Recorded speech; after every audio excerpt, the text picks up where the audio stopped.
Jadi pertama mulai dari mengubah profil mahasiswa, mengambil pertama pengantar dulu, nanti saya jelaskan pengantarnya. Kemudian profil mahasiswa, bagaimana cara mengambil KRS, kemudian fungsi e-learning, kemudian melihat nilai, pembayaran, dan lain sebagainya. Jadi nanti akan saya jelaskan langkah-langkahnya.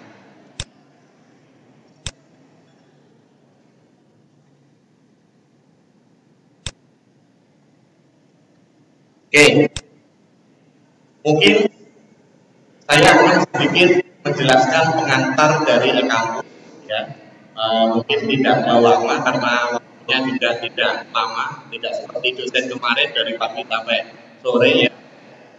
Jadi saat ini itu sudah memasuki istilahnya industri tahap keempat, ya, atau bisa disebut Intelligent Production Incorporated with IoT, Cloud Technology, dan Big Data. Jadi semua perangkat itu sudah bisa, hampir seluruh perangkat kerja saat ini itu sudah menggunakan internet, ya. Baik itu handphone, ya, komputer, ya, bahkan perangkat-perangkat seperti jam tangan itu sekarang sudah berbasis internet, ya. Artinya apa? Kita selalu sekarang ini sudah seolah-olah tidak lepas dari adanya internet, ya.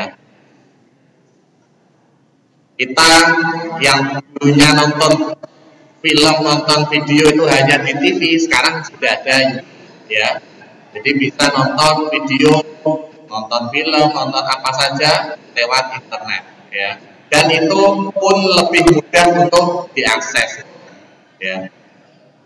Nah, di sini ada pembagian industri, kebutuhan industri di luar sana, ya, mulai dari tahap 1, tahap 2, tahap 3, dan tahap keempat, ya. Tahap 1 mungkin dulu zamannya mechanical production equipment for base team, ya. Zaman dulu tahun abad ke-18-an itu semua teknologi masih mekanik, ya, atau digerakkan oleh yang namanya uap, ya. Belum ada listrik. Kemudian memasuki tahap kedua, mulai ada listrik masuk, ya. Di situ teknologi sudah mengarah ke elektrik, ya. Yang tadinya mekanik jadi elektrik. Kemudian tahap ketiga sekitar awal abad ke-20 ini, ya, yaitu mulai tahun 2000, ya. Itu mulai adanya internet, ya. Mulai ada internet, ya. Nah, sekarang semua perangkat itu sudah ada internetnya, ya. Bahkan sekarang kita membuat live streaming pun mudah, ya. Pakai HP, kita taruh di apa namanya, buka Facebook, ya, live siaran langsung udah jadi live streaming, ya. Saking mudahnya penggunaan information teknologi, ya. Nah, dengan adanya kemudahan-kemudahan itulah, maka kita coba menerapkan kemudahan itu di kampus. Kita bawa ke kampus, ya. Karena kebutuhan di luar sana juga membutuhkan kebutuhan teknologi, kampus juga mau nggak mau juga harus mengikuti kebutuhan pasar, ya, kebutuhan yang ada di luar sana, ya. Oke, jadi ini ada dari Kemenristek, ya, bahwa pengembangan iptek dan pendidikan tinggi di era revolusi industri tahap keempat, ya. Jadi sekarang itu udah zamannya berubah, ya. Jadi Kemenristek Dikti di era revolusi keempat ini mulai persiapan sistem pembelajaran lebih inovatif di perguruan tinggi seperti penyelesaian kurikulum pembelajaran, meningkatkan kemampuan mahasiswa dalam information teknologi. Salah satu cara untuk meningkatkan kemampuan mahasiswa dalam hal information teknologi ya acara siang ini. Gitu. Ya. Jadi mahasiswa itu sekarang seharusnya sudah online semua. Pembelajaran sudah online ya. Mengumpulkan tugas secara online. Kemudian isi KRS secara online. Pembayaran pun sudah secara online ya. Jadi mahasiswa kalau mau daftar ke kampus ini seharusnya sudah dari kampusnya sana sudah bisa. Asalkan ada internet. Ya itu, asalkan ada internet. Jadi akses ke alamat kampus, kemudian daftar calon mahasiswa dari rumah. Itu sudah bisa ya. Nah itu kalau tidak ada teknologi nggak mungkin ya. Nah dengan adanya teknologi informasi itu memungkinkan ya. Jadi mahasiswa mengumpulkan tugas pulang kampung, mengumpulkan tugas dari rumah itu bisa ya. Bahkan mengikuti perkuliahan jarak jauh dari rumah pun sudah memungkinkan ya. Seperti sistem berperan distance learning sehingga mengurangi intensitas pertemuan dosen dan mahasiswa yang saya jelaskan tadi ya. Jadi sekarang udah zamannya cyber university. Jadi semua universitas sekarang sudah berlomba-lomba mengarah ke cyber university, termasuk di kampus tercinta ini ya. Jadi barang siapa yang tidak mau ikut atau tidak mau menggunakan teknologi maka akan tertinggal nantinya. Ya, pasti akan tertinggal, pasti. Ya, pasti akan tertinggal. Persiapan sumber daya manusia khususnya dosen dan peneliti serta rekayasa responsif, adaptif dan handal menghadapi revolusi. Terobosan dalam riset pengembangan yang mendukung revolusi industri, terobosan inovasi, penguatan sistem inovasi untuk meningkatkan produktivitas industri dan peningkatan perusahaan pemula berbasis teknologi. Jadi sekarang semua itu sudah mengarah ke berbasis teknologi ya. Oke, kita lanjut. Ya, ini pernyataan dari Menteri Ristek ya. Di era revolusi industri, ini penyelenggaraan pendidikan jarak jauh atau pembelajaran daring ke depan akan memiliki peran strategis dalam pemerataan akses pendidikan di Indonesia. Jadi Indonesia ini dengan negara yang sifatnya kepulauan yang sangat luas, itu potensi besar yaitu menggunakan teknologi informasi dalam proses pembelajaran. Jadi belajar itu sekarang tidak harus tatap muka saja ya. Mungkin tetap ada tatap muka, tapi intensitasnya sudah mulai berkurang, yaitu digantikan dengan pembelajaran daring atau jarak jauh. Ya. Peningkatan kualitas pendidikan memerlukan pemerataan teknologi pendidikan melalui pemanfaatan teknologi seperti pembelajaran digital di era revolusi. Ya. Learning Innovation Summit diharapkan dapat memberi wadah dialog antar sektor publik dan sektor untuk mendorong peningkatan akses kualitas pendidikan di Indonesia di era revolusi industri keempat ini. Ya. Jadi ini adalah pernyataan Menteri. Jadi sekarang itu mau nggak mau yang namanya teknologi harus kita pelajari. Nggak masalah yang kita pelajari itu jurusan agama nggak masalah. Tapi yang namanya teknologi itu nggak bisa ditinggal sekarang. Ya, nggak bisa ditinggal. Karena semua nanti mengarah ke sana, ya, mengarah ke sana. Pasti akan tertinggal jika tidak mengikuti perkembangan zaman. Oke, jadi kita lanjut.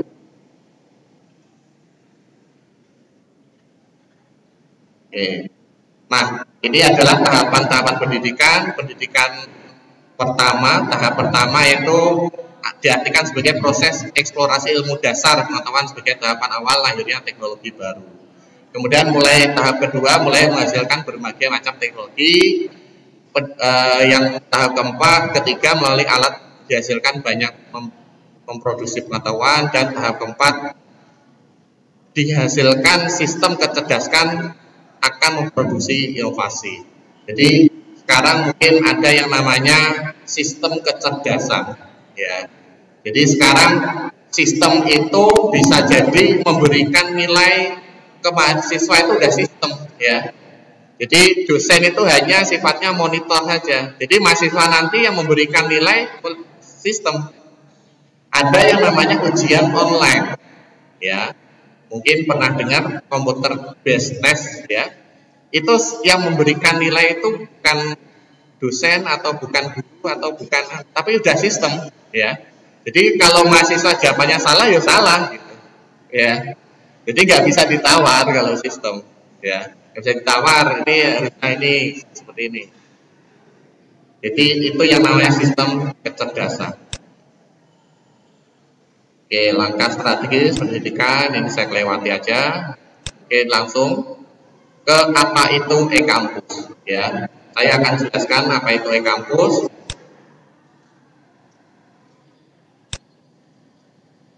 Oke, jadi sekarang itu yang namanya perguruan tinggi itu kurikulum harus menyesuaikan dengan kebutuhan yang ada di dunia kerja, ya. Jadi dunia kerja seperti apa? Nah, sistem atau kurikulum harus mengikuti. Jadi mulai dari mahasiswa masuk sampai lulus, kemudian ada apa yang ada di dalam dunia kerja, sampai nanti dunia kerja itu menghasilkan knowledge atau pengetahuan, maka di sana nanti ada kurikulum yang harus disesuaikan. Ya, ada pengetahuan baru, maka kurikulum harus diikuti. Ya, ada meskipun di sini itu basisnya agama, namun teknologi juga harus diikuti, ya. Jadi nggak mau tidak harus ikuti perkembangan yang ada. Kemudian lanjut, e-kampus merupakan aplikasi yang terpadu atau terintegrasi berbasis web membantu pengelolaan administrasi dalam rangka tersendatnya proses belajar mengajar, ya. Jadi aplikasi e-kampus ini nanti mahasiswa itu bisa mulai daftar mahasiswa baru, proses belajar mengajar atau e-learning, penilaian sampai wisuda, kelulusan, itu semua ada di sini, ya. Dan terintegrasi. Terintegrasi itu maksudnya gimana? Mahasiswa memasukkan data nilai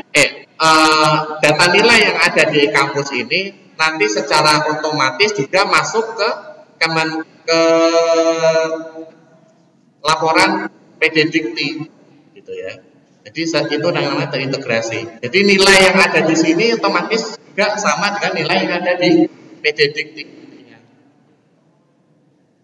Itu yang namanya terintegrasi, ya.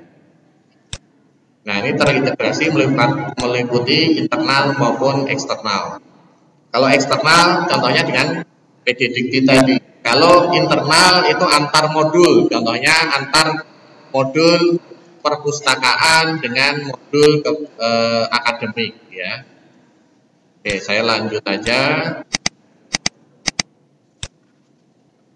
Ya. Oke, jadi hari ini kita akan mempelajari dari sekian banyak modul yang ada di e-kampus ini, kita akan mempelajari hanya satu modul saja, yaitu modul mahasiswa. Ya, itu aja, ya, hanya modul mahasiswa. Nah, ini antar modul ini saling terintegrasi, tapi yang kita pelajari siang ini hanya modul mahasiswa saja, ya. Untuk modul-modul yang lain, alumni dan lain sebagainya, nah itu nanti akan kita pelajari dengan staf secara terpisah, ya. Oke, kita lanjut dulu langsung ke mahasiswa. Oke, sebelum ke mahasiswa mungkin saya akan sedikit menjelaskan tentang e-learning. Apa itu e-learning? An application to facilitate long distance learning activities, ya.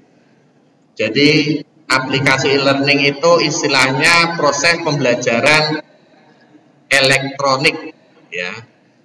bisa dibilang long distance learning activities. Jadi antara mahasiswa dengan dosen itu tidak harus bertemu seharusnya.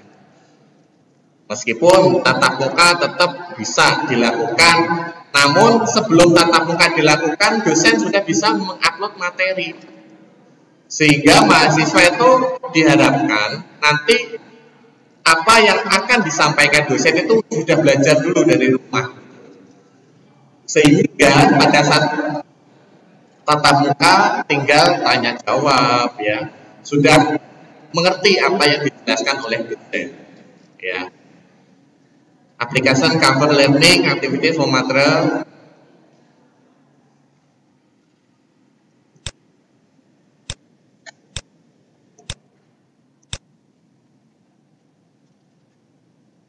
Jadi aplikasi e-learning ini mengcover ya, mulai dari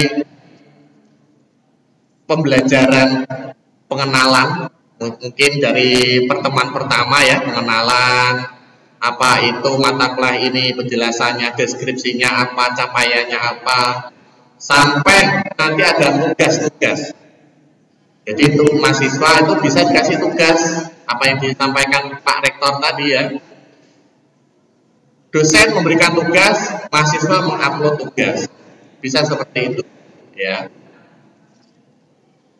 Jadi yang disampaikan Pak Rektor tadi, kalau dosen suruh upload ya mahasiswa harus segera mengupload tugas. Kalau enggak nanti enggak dapat nilai.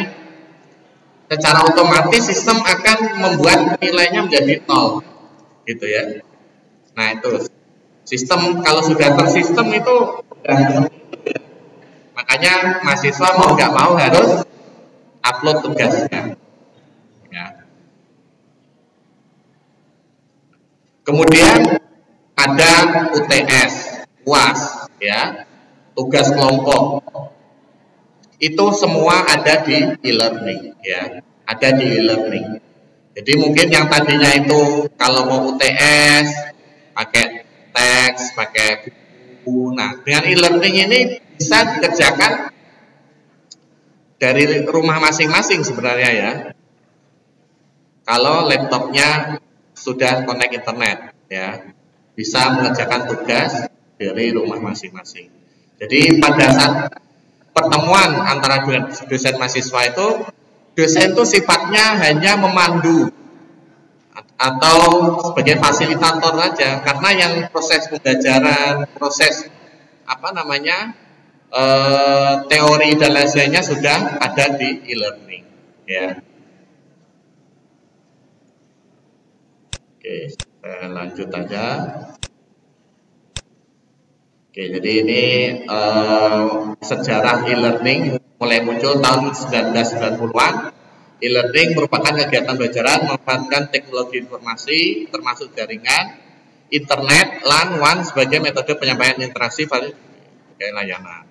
Materi dapat disampaikan dalam audio, video maupun file-file dalam format lainnya. Ya, jadi di dalam e-learning ini nanti dosen bisa mengupload video, audio, ya. Bisa online streaming, bisa ya. Jadi sebenarnya sudah memungkinkan dosen itu dari rumah atau di kampus ya, di ruangan khusus yang disediakan video, apa kamera seperti ini ya, dia ngajar, mahasiswanya tersebar di mana-mana.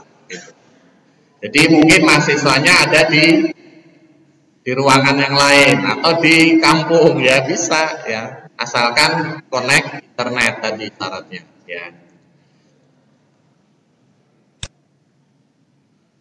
Oke, jadi saya langsung aja ke mahasiswa ya.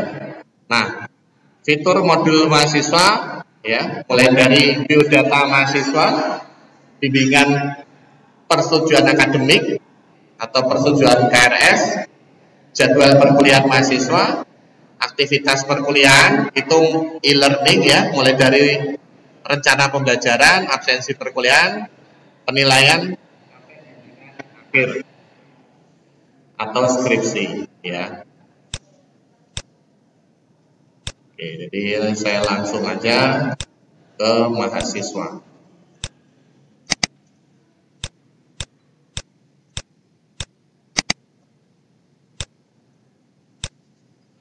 Oke. Ya.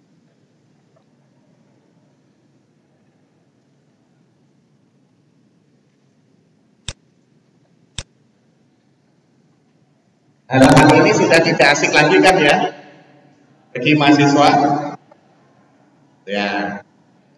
Nah, sebenarnya mahasiswa itu saya biasanya pengalaman saya di banyak kampus, mahasiswa itu kita ajari dikit, dia langsung bisa, gitu ya. Karena explore sendiri. Yang namanya mahasiswa itu biasanya daya ingin tahunya itu tinggi. Ingin tahu ini. Nah,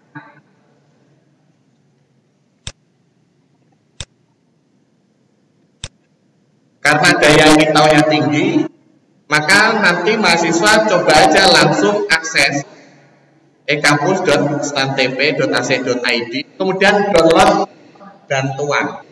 Di situ kan ada tombol bantuan. Klik bantuan, nanti muncul akan ke download ini tadi yang saya presentasikan. Jadi apa jika presentasi ini karena kurang jelas juga, nanti di rumah itu bisa ulang. Dan ini video saya rekam ya. Ini komputer saya rekam. Jadi nanti mahasiswa bisa mendownload videonya atau minta ke bagian TIPD videonya jika ingin menonton kembali. Oke, kita langsung ke halaman mahasiswa. Setelah login menggunakan username dan password masing-masing, maka muncul halaman seperti ini. Nah, ini setelah login ya.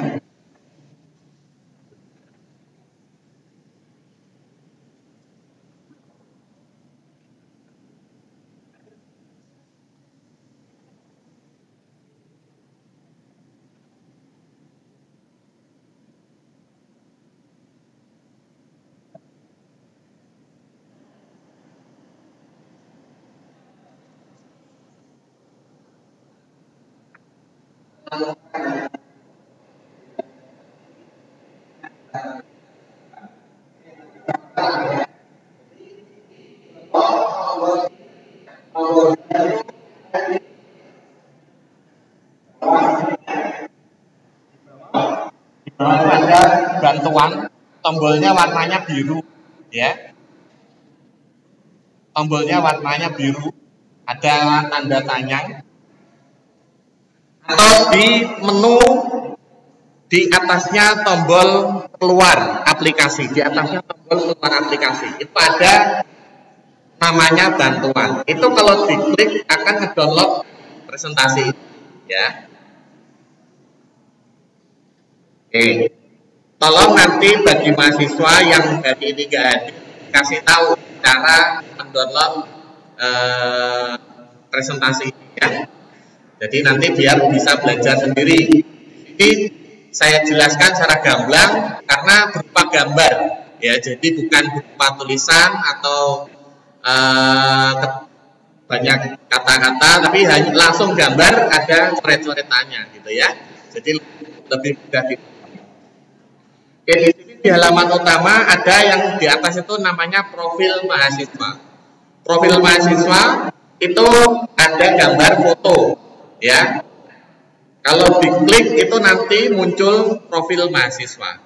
Silahkan diganti fotonya yang bagus ya. Kalau bisa jangan foto selfie ya. Yaitu kalau bisa foto resmi ya, foto resmi dengan memperlihatkan wajahnya misalnya 50% atau kayak foto pas foto gitu ya. Nah, itu ya. Kemudian isi seperti data-data lainnya ya, seperti nama ayah, penghasilan ayah, ya, alamat, ya, nomor KTP dan seterusnya bisa diisi di situ ya. Kemudian yang kedua itu di sini di samping di tengah itu ada pengumuman dan e-learning. Jadi modul e-learning di atas itu ya, di atas kanan, di atas sebelah, di atas tengah ya, di atas tapi yang di tengah ya, ada tombol pengumuman dan e-learning. Jadi nanti semua pengumuman itu muncul di situ, ya. Kemudian yang di bawah itu ada menu utama, ya, tombol menu utama. Di download lewat HP juga bisa ya. Jadi login di HP, masuk menggunakan NIM dan password masing-masing, ya. Kemudian login, kemudian download di Android atau HP ya bisa. Oke, profil atau biodata mahasiswa itu bisa diklik. Gambar foto bisa diklik. Nah, ini diubah fotonya, ya. Diubah fotonya, kemudian isi biodata lengkapnya. Menunya ada di atas ini. Ada biodata, ada alamat, keluarga, wali, kemudian upload dan download lampiran, dan seterusnya ya. Ada hasil ujian ini kalau ikut ujian, pernah ikut ujian online ya, dan seterusnya. Mungkin yang perlu didata yaitu biodata, alamat, keluarga, dan wali. Lainnya itu nanti mengikuti sesuai dengan kegiatan akademik mahasiswa. Kemudian ada yang namanya di ujung itu ada tombolnya menu media sosial. Tahu kan media sosial itu apa? Tahu ya? Yaitu ada Facebook. Di sini yang nggak punya Facebook ada nggak? Nggak ada kan? Semua udah punya Facebook kan? Ya. Nah, bisa menggunakan fasilitas itu untuk login. Jadi nanti untuk login itu nggak perlu menggunakan username password lagi, tapi langsung connect ke Facebook. Jadi mahasiswa kalau sudah connect ke Facebook, loginnya pakai username dan passwordnya Facebook. Atau kalau Facebook kan kalau kita simpan passwordnya di komputer, itu kan otomatis login ya. Jadi nggak login ulang gitu. Jadi kita klik login dengan Facebook, maka langsung masuk ke e-kampus atau siap, atau lewat Google juga bisa, lewat Google ya, lewat Twitter bisa ya, kalau yang punya Twitter, atau LinkedIn juga bisa. Nah, nanti mahasiswa yang passwordnya masih lama, yaitu masih pakai NIM, passwordnya kan defaultnya pakai NIM ya, itu harus segera diganti passwordnya ya. Jadi agar aman datanya ya, tidak tidak semua orang bisa login nanti takutnya temennya bisa login, nah bisa bahaya itu ya. Caranya gimana? Cara ubah passwordnya seperti ini caranya ya. Jadi klik tombol pengaturan pengguna, kemudian ubah password ya, itu cara mengubah password. Oke, kita lanjut ke KRS mahasiswa ya, kartu rencana studi mahasiswa. Menunya ada di kolom mahasiswa, isi KRS ya. Jadi isi KRS. Kalau semester 2 sih mungkin yang angkatan 2017 itu sudah familiar ya. Isi KRS sudah familiar ya. Mungkin yang angkatan agak lama nih yang perlu harus lihat lagi caranya. Caranya mudah ya. Kalau dilihat di buku panduan ini, presentasi ini, itu langsung saya tampilkan gambarnya, jadi lebih mudah. Nah, ini cara isi KRS, nanti muncul menu seperti ini. Jika masa pengambilan KRS, tombol ambil KRS akan muncul. Jadi isi KRS itu ada masanya ya. Jadi misalnya kita harus lihat kalender akademik ya. Misalnya ngisi KRS tanggal sekian sampai tanggal sekian. Nanti kalau di luar tanggal itu mahasiswa harus mengajukan izin untuk isi KRS, karena nggak bisa langsung isi KRS sendiri ya. Jadi ada tanggalnya ya. Jadi harus lihat kalender akademik, tanggalnya kapan, masa pengisian KRS. Kalender akademik tahu kan menunya di mana? Ada di atas itu ya, kalender akademik ya. Jadi di samping home itu ada kalender akademik ya, bisa dilihat di situ kapan masa pengisian KRS. Nah, masa pengisian KRS itu adalah masa tombol ambil perkuliahan itu muncul ya. Kalau di luar itu tombol itu akan tidak muncul ya.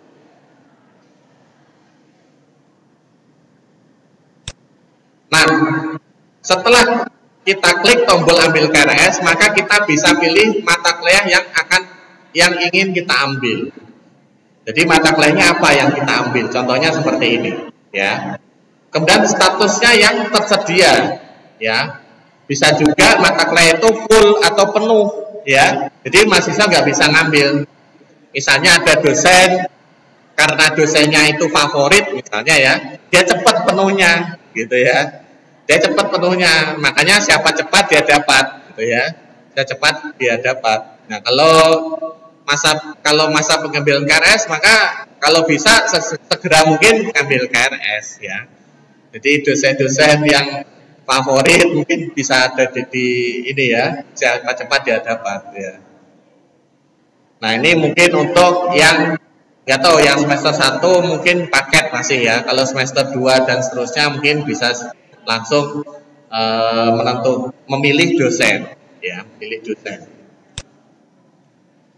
Kemudian ada komentar dan tanya jawab, itu fungsinya agar mahasiswa bisa bertanya kepada dosen wali atau dosen pembimbing akademik.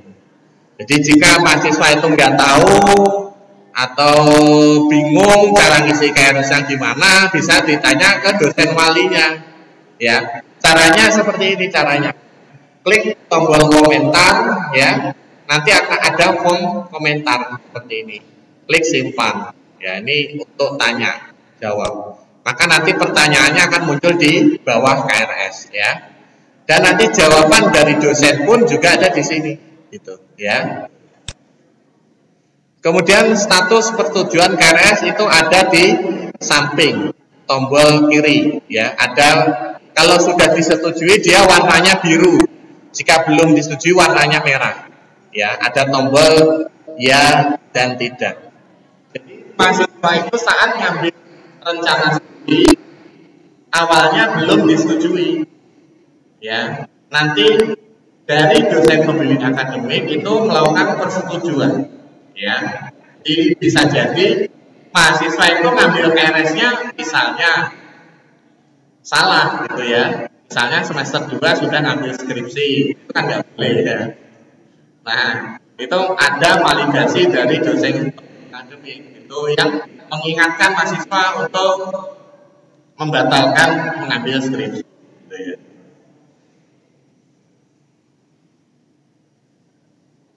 Nah, di sini ada agenda konsultasi. Agenda konsultasi itu adalah agenda atau jadwal untuk melakukan konsultasi dengan dosen pembimbing akademik. Ya. Jadi nggak tahu kalau di kampus ini tuh konsultasinya di mana dengan dosen PA? Ya, di jadwal atau gimana konsultasi dengan dosen PA? Dikumpulkan dalam satu ruangan, diberikan bimbingan seperti itu atau gimana? Ya? Ya, dalam satu ruangan dibimbing gitu ya. Ya itu. Jadi kapan saja konsultasinya, nah bisa dibuat agendanya di sini. Di tombol ini ya. Agenda konsultasi mahasiswa, kemudian membuat agenda. Yang membuat ini bisa dosen sendiri atau mahasiswa. Ya. Jadi nanti dimasukkan tanggal konsultasinya kapan, ya, catatannya apa, yang disampaikan dosen pembimbing akademik untuk mahasiswa apa. Nah itu bisa dilihat di TK. Ya. Kemudian mahasiswa juga bisa mencetak kartu ujian KRS ini, ya. Jadi di situ ada tombol cetak KRS. ya, cetak KS, cetak kartu ujian TS, dan cetak kartu UAS. Ya. Jadi nanti kalau mau UAS itu cetak kartunya di sini, ya, cetak kartunya di kampus. Begitu juga kalau mau TS, komponnya di sini. Oke, ini konsultasi dengan dosen PA. Oke, tadi konsultasi dengan dosen PA, klik agenda konsultasi, kemudian itu ada catatan konsultasi. Nah, catatan konsultasi ini bisa diisi oleh dosen maupun mahasiswa sendiri, ya. Jadi apa yang disampaikan dosen, nah ini mahasiswa bisa mencatat, sehingga nanti menjadi konsultasi. Bisa menjadi buku konsultasi di, nah ini ya, cetak agenda konsultasi ini, tombol ya. Buku konsultasi atau kartu konsultasi antara dosennya. Kemudian akan muncul form seperti ini untuk konsultasi, ya. Mahasiswa bisa tanya jawab lewat online dengan dosen PA-nya, ya. Misalnya mau tanya apa, konsultasi pertama itu ada pertanyaan apa, nah ini bisa ditanya secara online, ya, secara online.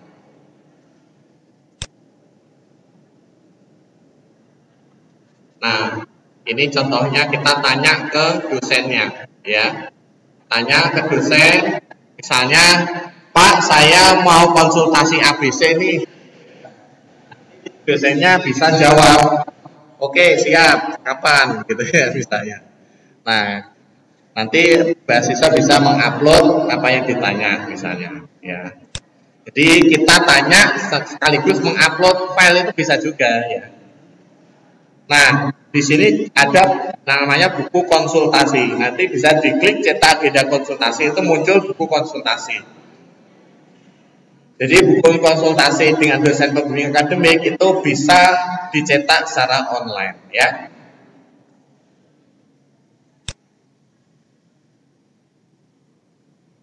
Oke, sebelum kita ke e-learning, mungkin ada pertanyaan dari mahasiswa? Ya, boleh.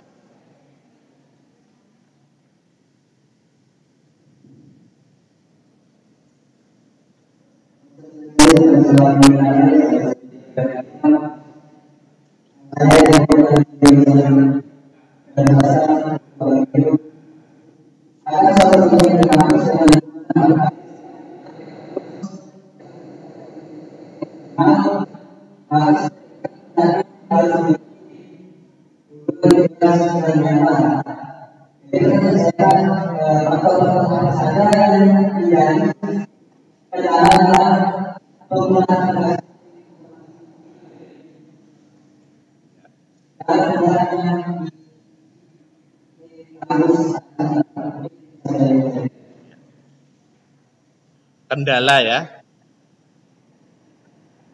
Ada lagi? Ya.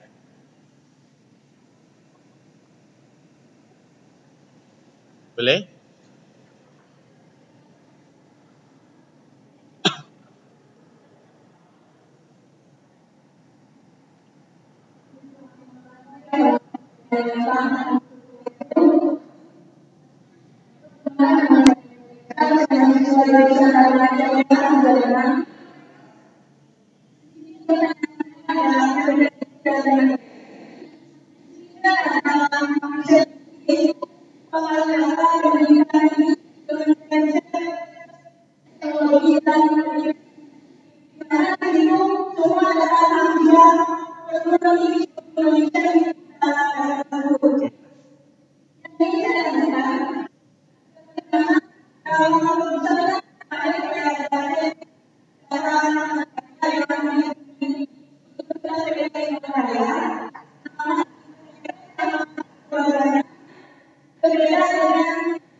Ya.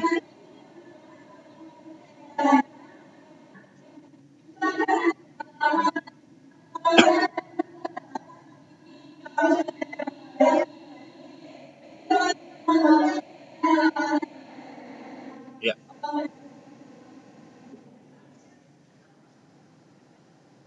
Ada lagi? Atau masih ini dulu aja? Dua dulu. Ada lagi yang mau tanya? Oke, mungkin dua dulu ya. Nanti kita lanjut ya. Oke, saya akan menjawab pertanyaan yang dari Pak saya tadi. Jadi intinya kendala apa saja untuk yang sering terjadi mungkin ya, yang sering terjadi di banyak perguruan tinggi mungkin ya, tidak hanya di kampus ini saja ya. Yang pertama itu yang sering masalah itu masalah konektivitas jaringan internet ya. Mungkin salah satunya itu ya. Jadi sehingga mahasiswa atau dosen atau instansi stakeholder atau pihak lain itu sulit untuk memanfaatkan fitur-fitur yang ada di e-kampus. Karena ya tadi saya dengar banyak cerita ya dari Pak Rektor, dari Pak Mangku, dari Pak, itu kendalanya di sini tuh akses internet, apalagi kalau di daerah-daerah ya.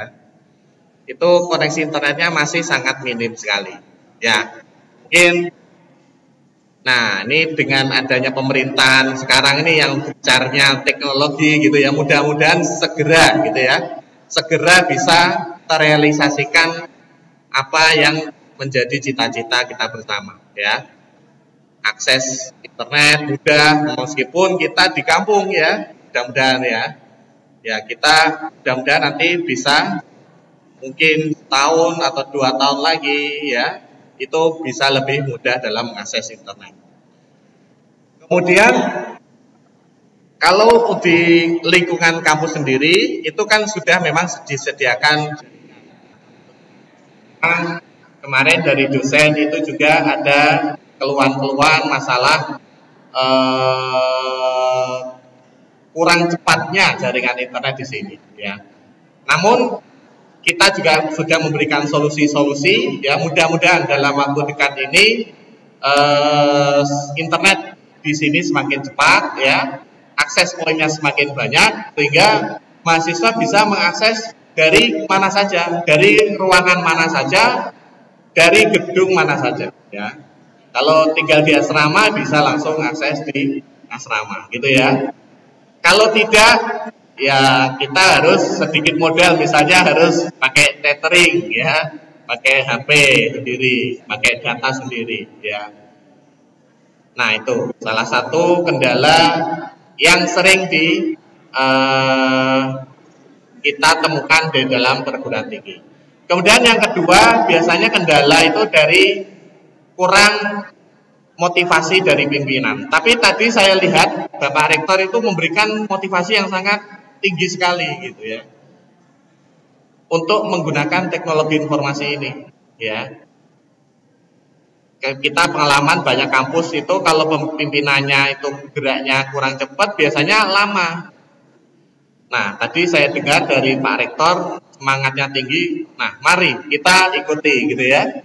Mahasiswa juga mungkin kendala fasilitas ya, atau mungkin ada yang laptopnya masih pinjam misalnya ya. Nah itu mari kita usahakan ya, upayakan lah ya, bisa menggunakan HP atau pakai lab ya. Labnya kan selalu buka ya, buka jam. Nah itu bisa dimanfaatkan ya, bisa dimanfaatkan untuk menggunakan e-learning ini ya, e-learning atau pembelajaran yang lainnya ya. Kalau dari sisi kendala di sisi mahasiswa sih saya rasa tidak terlalu banyak ya, tidak terlalu banyak ya. Mungkin itu saja yang bisa saya sharing untuk mahasiswa. Tapi kalau dari sisi akademik mungkin beda lagi forumnya ya, tidak saya jelaskan di sini ya. Oke. Kemudian yang kedua masalah PD Dikti ya di Kemenristek ya. Jadi sekarang tuh data sudah online semua. Jadi kalau mau masuk instansi ya, mau ngelamar pekerjaan, itu biasanya perusahaan tuh ngecek apakah datanya itu benar atau tidak. Instansi itu biasanya ngecek. Nah, mungkin ada kesalahan data saat diinput oleh bagian akademik. Makanya di kampus ini ada fasilitas input data sendiri. Itu tujuannya agar datanya benar-benar valid. Contohnya nomor identitas kependudukan atau NIK ya, atau nomor KTP. Itu harus dicocokkan dengan KTP-nya sendiri. Jangan sampai mungkin orang akademik inputnya salah ya. Nah, itu nanti mahasiswa bisa memperbaiki gitu. Kalau nggak salah itu kalau NIK sih masih bisa diubah ya, kecuali yang sulit diubah itu nama, tanggal lahir, nama ibu, sama NIM ya. 4 ini yang agak sulit diubah, harus mengajukan surat ke Dikti gitu. Kalau NIK itu kalau masih bisa diubah, NIK ayah, NIK ibu ya, itu kan harus diinput kan ya. Nah, itu masih mudah untuk diubah ya. Jadi agar NIK-nya sama dengan NIK yang ada di Kemenristek Dikti dengan yang ada di NIK kita sendiri ya, agar nanti saat kita ngelamar pekerjaan ya harus dicek ulang ya di kampus ini apakah sudah benar atau belum gitu ya. Maka tadi di awal itu langsung cek profilnya masing-masing.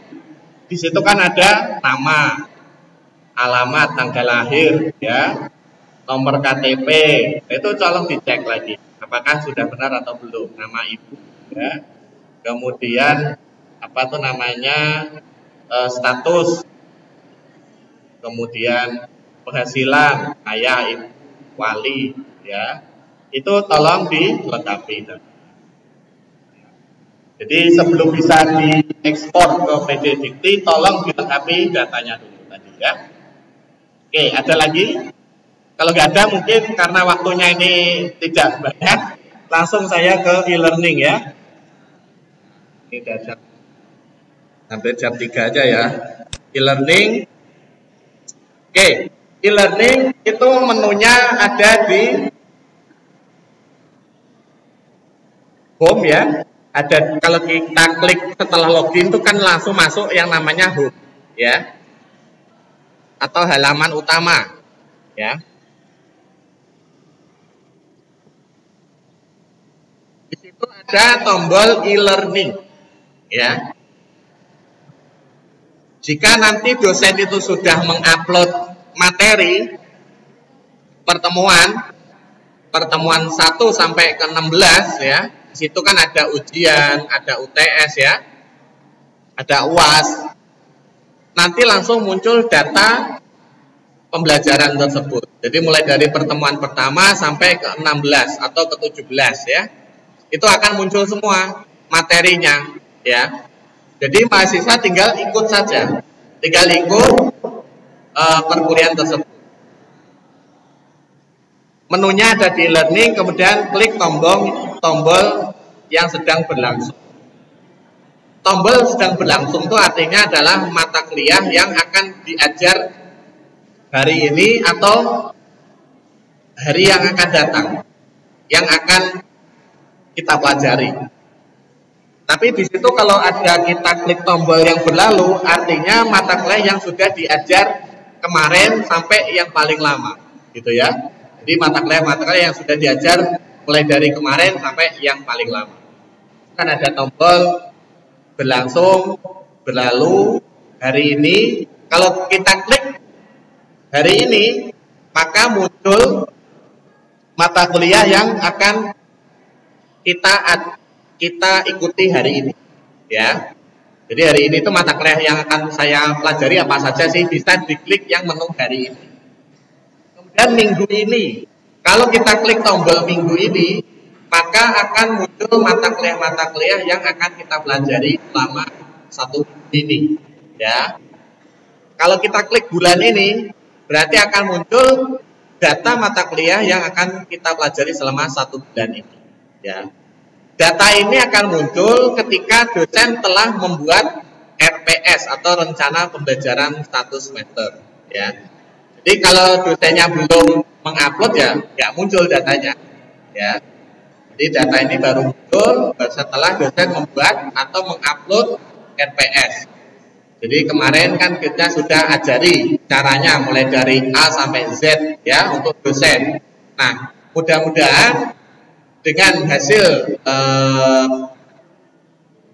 kemarin itu sosialisasi dosen segera membuat masing-masing RPS-nya sehingga mahasiswa segera bisa ikuti perkuliahan e-learning ini dengan pembelajaran RPS yang ada. Pertama di e-learning yaitu tanya jawab. Ya, ini yang sering dilakukan mahasiswa kan pasti ada yang namanya diskusi, ya pembelajaran. Namanya pembelajaran itu pasti di sana ada diskusi. Mungkin kalau tatap muka sudah biasa ya, kita diskusi dengan dosen. Nah, kalau di e-learning ini juga ada diskusi, tapi lewat online. Saya yakin semua sudah menggunakan Facebook. Pasti sering komentar kan? Ya kan pasti ya. Nah, sama seperti itu. Tapi di sini komentarnya itu tentang pertemuan perkuliahan, ya. Jadi dosen membuat materi, misalnya belajar teori tentang apa gitu ya. Nah, nanti mahasiswa bertanya, "Pak, ini apa sih? Ini apa sih?" Nanti dosen yang bisa menjawab, gitu ya. Atau yang menjawab temannya lah, yang lain boleh bisa, ya. Misalnya ada mahasiswa A tanya, nanti yang jawab mahasiswa B. Nah, maka di situ ada interaksi antara dosen, antar dosen dengan mahasiswa, kemudian antar mahasiswa dengan mahasiswa lainnya, ya.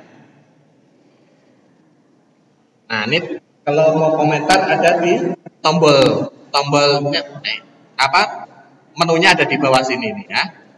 Jadi seperti di Facebook komentarnya, ya. Masukkan komentar, enter gitu ya. Bisa juga komentarnya sekaligus mengupload lampiran, bisa juga. Jadi saya tanya apa misalnya tentang sesuatu, tapi sekaligus kita upload dokumen, ya itu bisa. Kemudian absensi pengajuan izin. Nah, sekarang mahasiswa dengan adanya e-learning ini, kalau mau mengajukan izin kerja atau sakit itu bisa dilakukan secara online, ya. Jadi mahasiswa misalnya ada izin nggak masuk karena sakit, ya. Nah, nanti mahasiswa bisa klik tombol absensi, ya. Klik tombol absensi yang ada di sebelah sini, ya. Sebelah kiri, ya. Kanan, ya, kanan. Nah, nanti akan muncul tombol lagi, yaitu ajukan izin atau sakit. Ya. Setelah itu diklik, maka muncul form pengajuan izin. Itu statusnya apa? Izin atau sakit. Kemudian alasannya apa? Misalnya sakit mah misalnya, ya. Atau demam, gitu ya. Nah, terlampir surat dari dokter gitu. Jadi surat dari dokter atau surat apapun yang menunjukkan kita sedang sakit itu bisa diupload, ya. Jadi dosen langsung tahu, oh ya ini anak benar-benar sakit gitu. Nah, nanti baru muncul pengajuannya. Nah, dosen nanti bisa menyetujui kita pengajuannya. Jika disetujui, maka status kita akan berubah menjadi izin, gitu ya, atau sakit. Kemudian yang kedua, materi perkuliahan.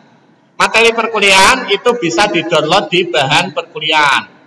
Nah, itu kalau digambar yang ada di lingkaran merah itu ya, di situ ada namanya bahan perkuliahan.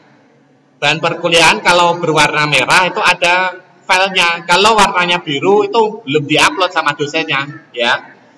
Kalau berwarna merah itu artinya ada bahan perkuliahan untuk mata kuliah tersebut ya, untuk pertemuan ke-9 contohnya ya. Nah, kalau kita klik muncul file-filenya ya, nama filenya apa, penjelasannya apa ya. Nah, kita bisa download filenya di tombol download ya. Jadi kita bisa download materi apa yang disampaikan oleh dosen. Misalnya file PPT, PDF, file doc kayak tadi ya, yang saya jelaskan di depan tadi. Kemudian video, mungkin tadi kan di penjelasan di awal itu salah satu metode pembelajaran sekarang adalah streaming gitu ya, video pembelajaran. Jadi dosen nanti saat ketemu tuh hanya sebagai fasilitator aja, mahasiswa harus mempelajari video yang sudah diupload. Bisa jadi seperti itu ya. Jadi dosen itu upload video, silakan mahasiswa belajar dulu di rumah, download videonya ya. Setelah mahasiswa pelajari di rumah, nanti saat datang ke kelas itu tinggal diskusi ya, atau dikasih tugas langsung gitu ya, tugasnya ini gitu ya, dari video ini tugasnya ini gitu, bisa ya. Nah, nanti videonya itu langsung bisa di playing atau dimainkan secara online seperti ini, atau di download. Kalau di download tombolnya tombol download di sini ya, ada tombol download. Tapi kalau mau dimainkan secara online, tinggal di play aja ya, tinggal di play. Kemudian tugas mandiri. Jadi ada yang namanya tugas kelompok, ada yang namanya tugas mandiri. Bedanya apa?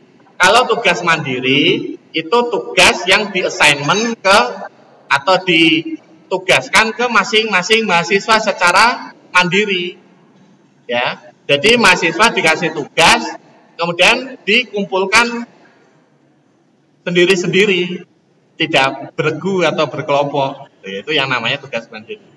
Kalau kelompok ya harus ada kelompoknya, kelompok A, kelompok B, kelompok C, seperti itu contohnya, atau bergu ya. Nah, untuk mengakses tugas mandiri itu bisa diklik. Nah, itu yang saya lingkari merah ya. Salah apa? Di situ ada contoh, ada makalah ABC contohnya ya. Artinya itu tugas ya. Itu misalnya membuat makalah ya, atau membuat apa, terserah nama tugasnya.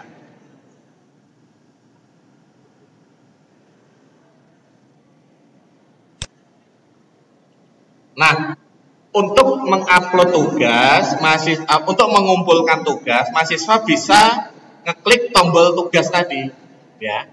Kemudian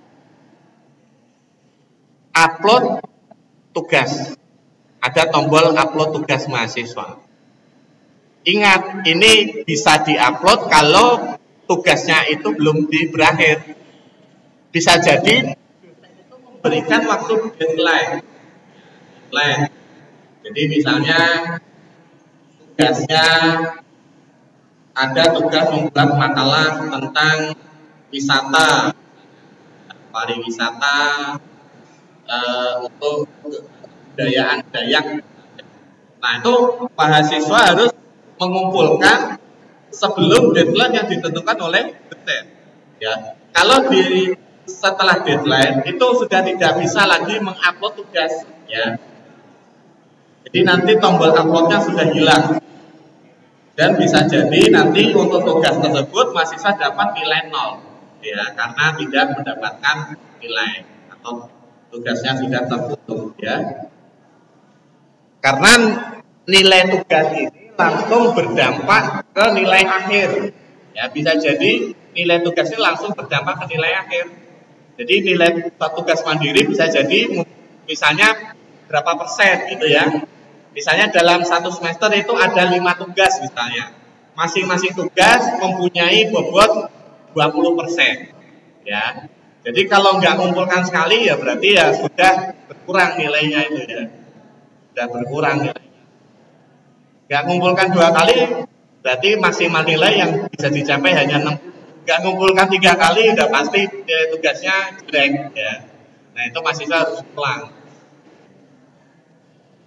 Nah itu ya, makanya di sini ada tanggal selesai, ini harus dicek.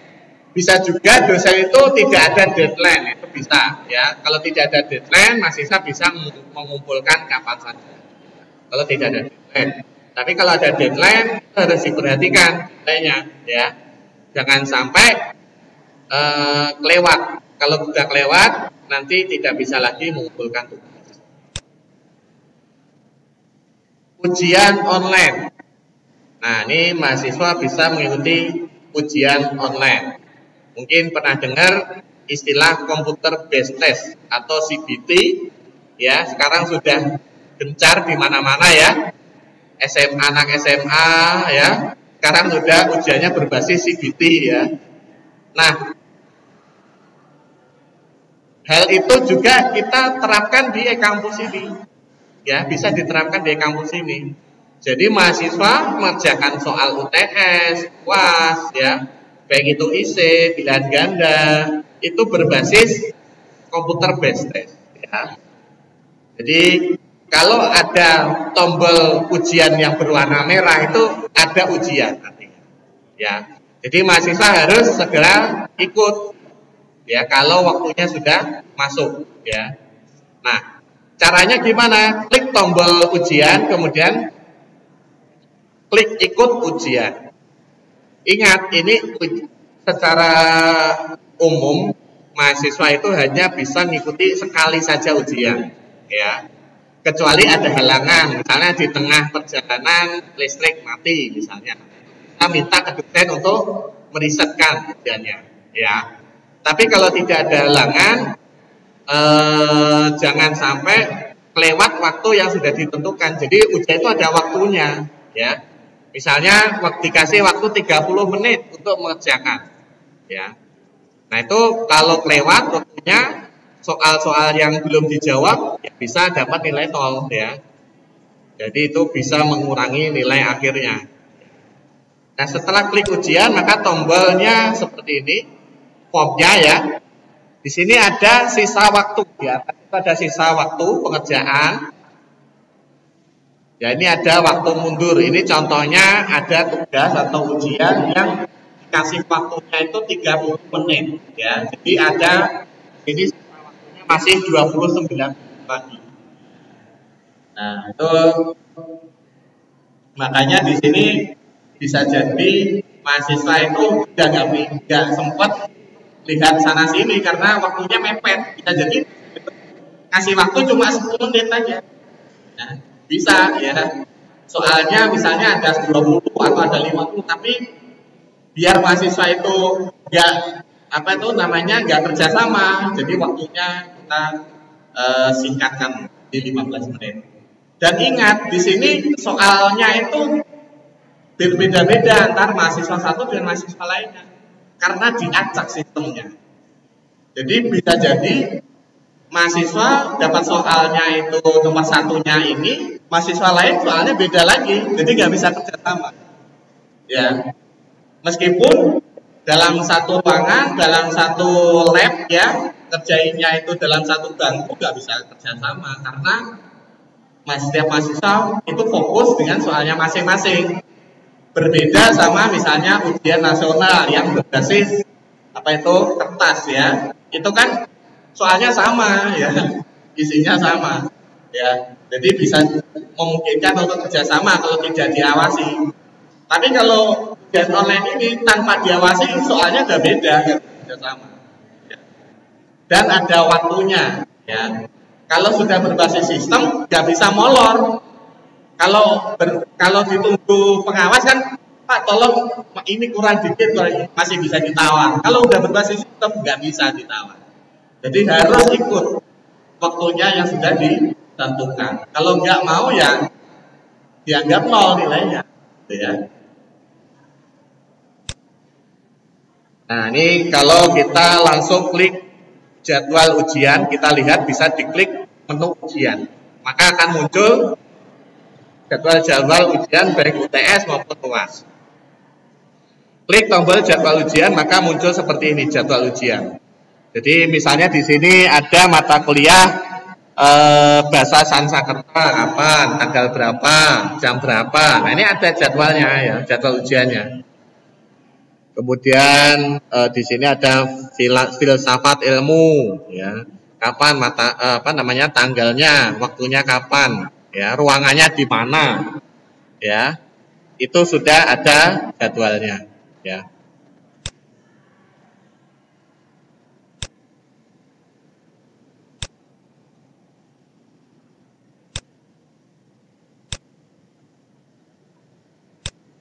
Oke.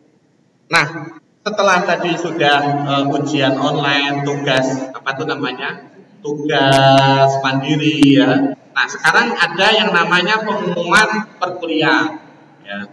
Jadi di situ akan ada pengumuman ya. Kalau kita pilih pengumuman, itu nanti muncul berbagai macam pengumuman yang diberikan oleh dosen kepada mahasiswa ya. Contohnya di sini kuliah pengganti contohnya ya. Misalnya dosen yang di jadwal normalnya ada halangan, ya ada halangan, entah itu sakit atau izin, ada hajatan misalnya, sehingga dosen mengganti jadwal lain. Nah itu dosen bisa memberikan pengumuman ke mahasiswa, dan mahasiswa bisa melihat pengumumannya. Di situ juga mahasiswa bisa tanya jawab atau komentar ya pada pengumuman tersebut. Contohnya di sini kepada mahasiswa-mahasiswa pengantar manajemen, kelas karyawan, ini kampus ini ya, yang saya hormati. Dengan ini saya umumkan bahwa karena ada kendala teknis, kelas e-learning yang seharusnya diadakan hari Jumat tanggal 30 Maret 2018 pukul 18 sampai 21 terpaksa saya undur ke lain waktu. Jika ada yang membuat kesepakatan baru pada pertemuan kita kelas pengantar Jumat berikutnya, mohon dapat dimaklumi. Itu contoh ya. Contoh pengumuman dari dosen ya. Nah, pengumuman ini hanya bisa dilihat oleh mahasiswa yang ikut mata kuliah itu saja. Jadi enggak semua mahasiswa satu kampus bisa lihat, enggak ya. Jadi hanya bisa dilihat oleh mahasiswa yang ikut perkuliahan itu dan dosen yang ikut perkuliahan itu ya. Bisa jadi kalau dosennya itu lebih dari satu, ya semua dosen itu mendapatkan pengumuman ya. Kemudian lanjut ke tugas kelompok ya. Tugas kelompok ini menunya ada di e-learning, kemudian pilih sub menu yang namanya tugas kelompok ya. Di tugas kelompok ini datanya akan muncul jika dosen sudah membuat atau mengassignment tugas ya. Contohnya di sini ringkasan materi pertemuan. Buatlah ringkasan materi setiap pertemuan. Contohnya ya. Nah, kemudian kelompoknya dibagi di sini contohnya kelompok 1, kelompok 2, kelompok 3, kelompok 4 dan sampai 6 contohnya ya. Jadi ini ada tugas setiap materi perkuliahan itu dirangkum ya. Yang rangkumnya itu dibagi menjadi tugas kelompok ya. Nah, mahasiswa bisa mengupload tugas itu kalau ada di kelompoknya. Jadi mahasiswa yang lain nggak bisa ngupload tugasnya kalau bukan kelompoknya, ya. Dan ada deadline-nya juga, ya. Ada deadline-nya juga. Bisa jadi tugas kelompok itu ada waktunya, ya. Jadi jika mahasiswa itu tidak melakukan, itu bisa jadi 0. Ya, dan itu berpengaruh pada nilai akhir ya.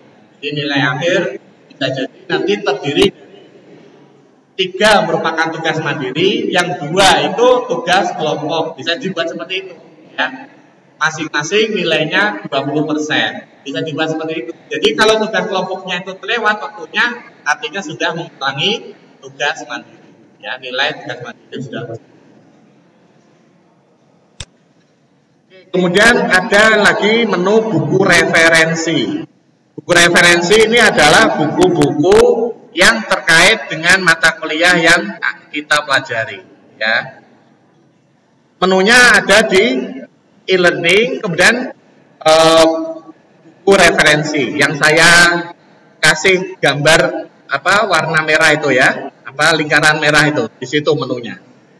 Kalau diklik maka muncul semua buku referensi. Kemudian buku referensi ini jika ada tombol Google-nya, itu kemungkinan besar kontennya bisa dibaca, ya. Karena kita aplikasi e-learning ini sudah terintegrasi dengan Google Book.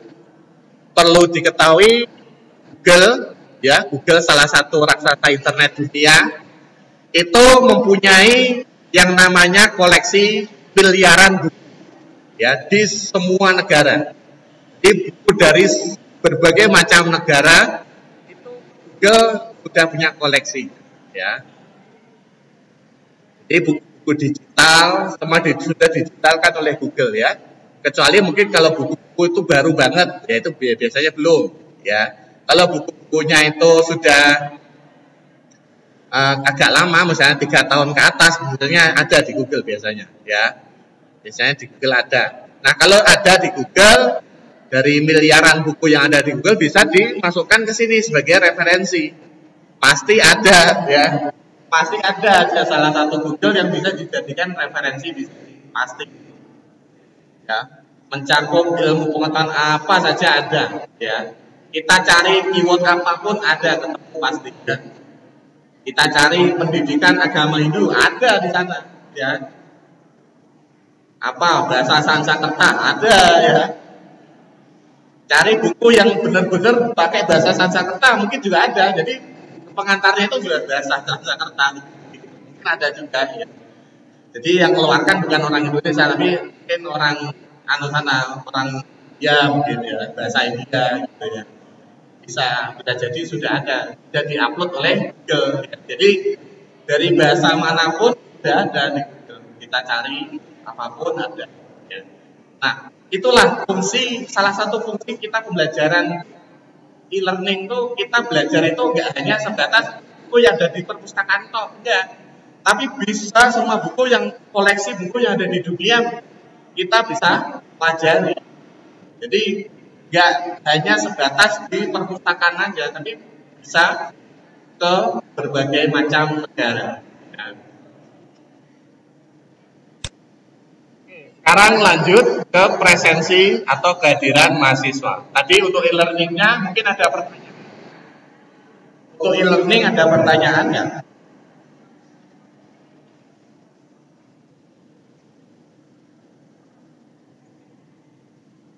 Bentar, saya tanya dulu. E-learning udah paham kan ya maksudnya, ya? Intinya pembelajaran yang dilakukan secara elektronik, ya, atau digital, yang tadinya itu menggunakan kertas, menggunakan harus tatap muka, sekarang tidak harus tatap muka, bisa dilakukan secara online lewat elektronik, ya, baik itu lewat perangkatnya laptop, HP, ya,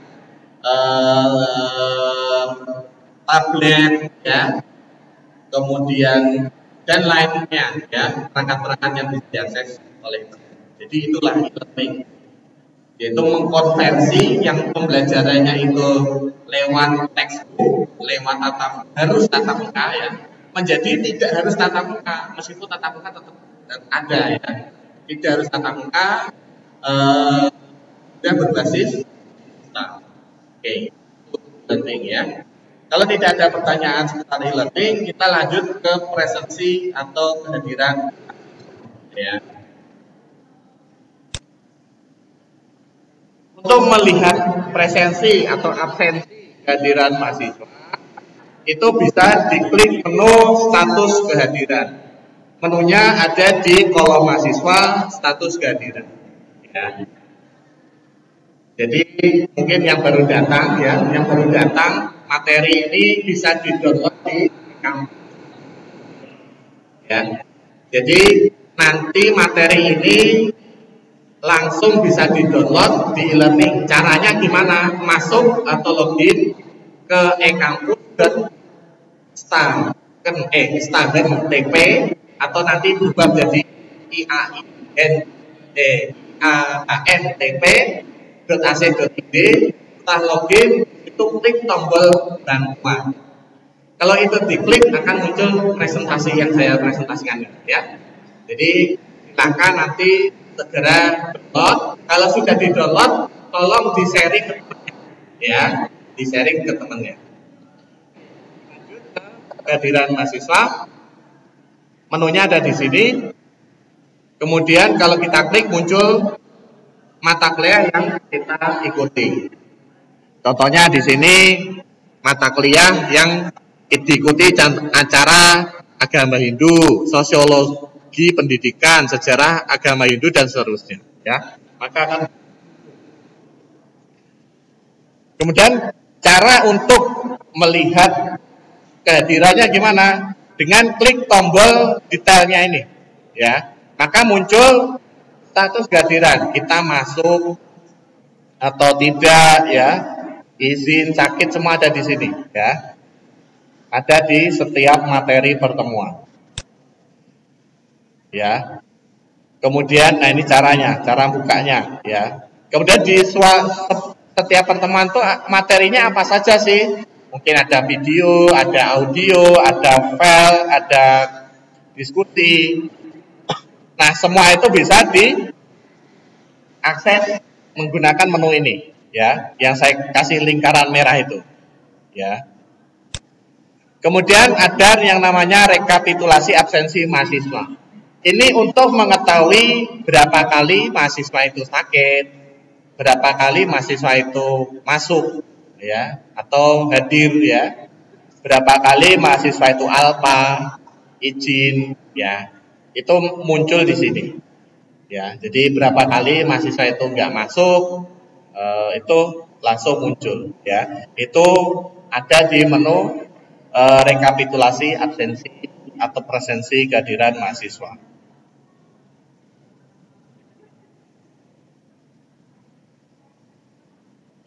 Jadi di sini yang melakukan absensi itu adalah dosennya, dosen. Jadi mahasiswa nanti datang ke kelas, dosen akan memanggil, misalnya si A datang, nah itu di absen, ya.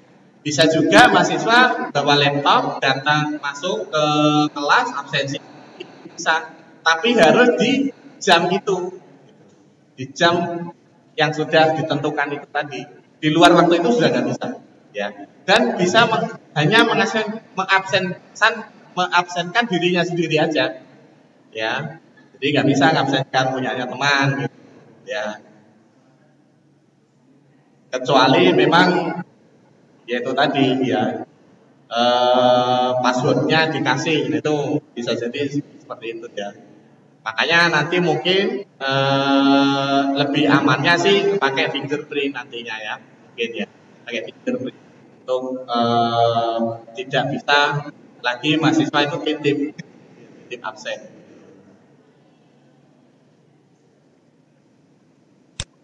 Oke, kita lanjut ke nilai mahasiswa.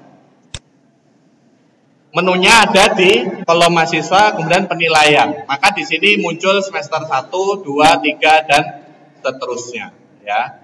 Di sini ada keterangan terdapat program yang semua telah disetujui, contohnya, ya. Nah, ini kita bisa lihat nilainya, mulai dari contohnya di sini mata kuliah pendidikan agama, ya, itu dapat nilai 94, dapat A, ya. Kemudian filsafat pendidikan dapat nilai A, pendidikan Pancasila dapat nilai A, ya. Nah, ini dapat nilai A semua nih. Contohnya seperti itu, ya. Jadi mahasiswa itu hanya bisa melihat nilai dirinya sendiri, nggak bisa lihat nilai temannya, ya. Makanya tadi password itu harus segera diubah, ya, agar aman, ya. Jadi mahasiswa yang lain itu nggak bisa lihat nilai temannya, ya, nggak bisa. Ya. Kan bisa jadi nilai ini rahasia, ya. Nilai rahasia bisa jadi, ya. Jadi jangan sampai password kita sharing, ya, kita sharing ke temannya. Kemudian cetak kartu hasil studi, itu menunya ada di cetak nilai. Jadi ke penilaian kita klik detail, kemudian klik cetak nilai, itu nanti langsung muncul KHS atau kartu hasil studi, ya. Jadi kartu hasil studi itu contohnya seperti ini ya. Pendidikan filsafat dapat nilai A ya, statusnya lulus ya. Pendidikan agama A lulus. Kemudian yang dapat B ini bahasa Indonesia malah dapat B ya. Jadi semua A kecuali bahasa Indonesia dapat B. Sehingga IPK-nya 3,9. Kalau bahasa Indonesianya dapat A, IPK-nya 4 itu ya. IP-nya 4. IP semester ya. Kalau KHS kan IP semester, meskipun IPK-nya ada juga ya. Kalau semester 1, IPK dan IPS itu pasti sama. Ya. Kalau IPK itu indeks prestasi kumulatif ya, selama semester berjalan. Kalau IPS itu indeks prestasi semester selama 1 semester. Kalau semester 1 kan pasti sama IPK sama IPS-nya. Ya. Kemudian transkrip akademik sementara. Nah ini bisa dicetak oleh mahasiswa. Jadi meskipun belum lulus, itu bisa mencetak transkrip akademik, tapi sifatnya sementara. Ya. Karena masih semester 1 ya.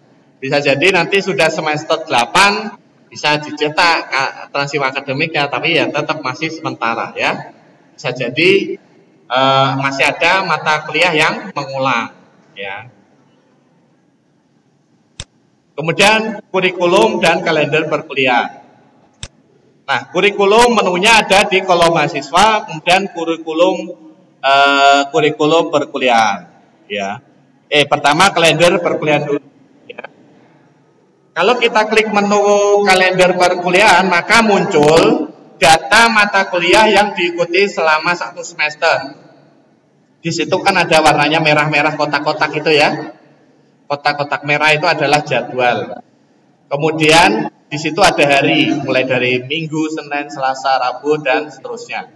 Kemudian yang bagian kiri itu adalah jamnya ya. Mulai di sini jam 7 sampai jam 12 atau sore ya, sampai sore. Maka di situ ada jadwalnya ya. Kemudian kurikulum perkuliahan. Itu menunya ada di bawahnya, yaitu kurikulum perkuliahan ini fungsinya buat apa sih? Fungsinya untuk melihat mata kuliah yang belum diikuti ya. Contohnya kalau sekarang masih semester 1 atau semester 2, kita lihat nanti saya semester 3 mata kuliahnya. Nah itu adanya di kurikulum ya. Jadi mahasiswa bisa lihat kurikulum ya. Mungkin kalau akademik itu sudah mengupload silabusnya, mahasiswa bisa download silabusnya meskipun mata kuliah itu belum dipelajari ya. Jadi nanti sewaktu sudah belajar, sudah mengikuti mata kuliah itu tinggal mudah ya. Oh saya sudah tahu kurikulumnya, gitu ya. Saya sudah tahu kurikulum mata kuliah semester 5 misalnya, meskipun dia masih semester 3 misalnya. Ya. Jadi diharapkan dengan mengetahui kurikulum yang akan datang itu mahasiswa mudah merencanakan. Kalau di sini ada penjurusan ya, konsentrasi. Ada kan? Konsentrasi ada nggak ya?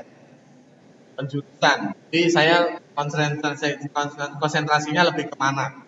Kalau ada kan biasanya dia harus melihat kurikulum. Saya ini cocoknya mana sih?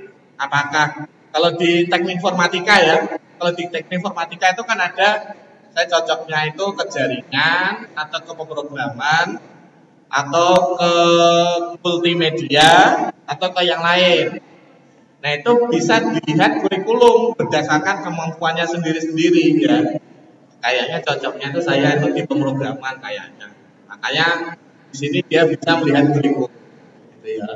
Berarti nanti saya semester 4 saya ambil mata kuliah ini, bukan mata kuliah ini karena saya cocok cenderung ke konsentrasi. Itu fungsinya ya. Melihat kurikulum itu fungsi. Jadi bisa merencanakan mulai dari semester 1, 2 itu sudah bisa merencanakan saya nanti semester 6 tuh kira-kira mau ngambil apa. Jadi bisa. Ini ada pertanyaan nggak sebelum pengajuan? Ada pertanyaan lagi?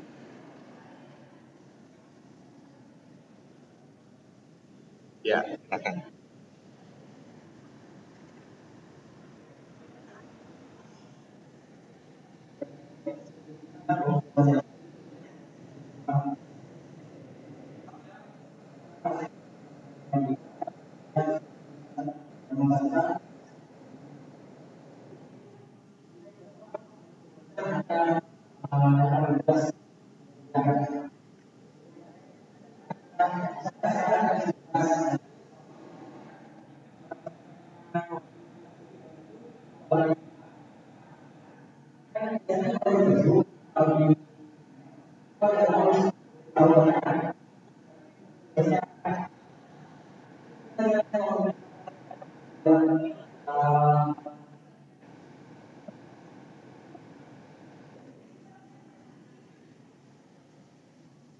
Ada lagi?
Ya.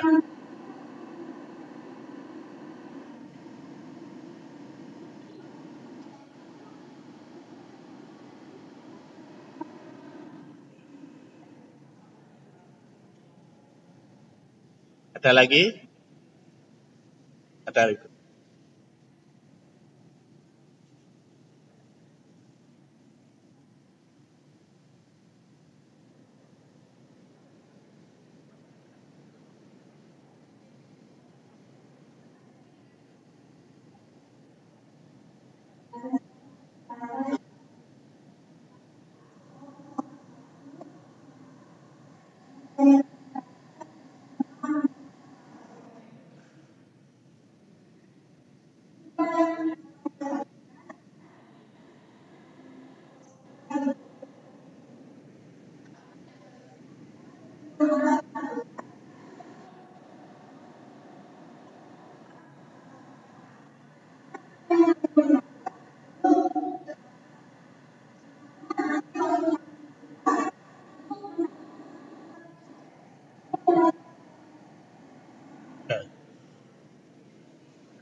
Oke, mungkin itu dulu ya, 3 dulu ya. Oke, untuk yang pertanyaan pertama tadi itu mengenai tugas mandiri ya. Itu kan ada yang namanya deadline. Ya, ada deadline. Jadi aplikasi ini sebenarnya sudah terintegrasi dengan yang namanya email. Ya, kebetulan di Stagden ini belum dikonekkan ke SMTP atau ke email. Ya, jadi mahasiswa jika ada tugas itu memang seharusnya dia dapat email.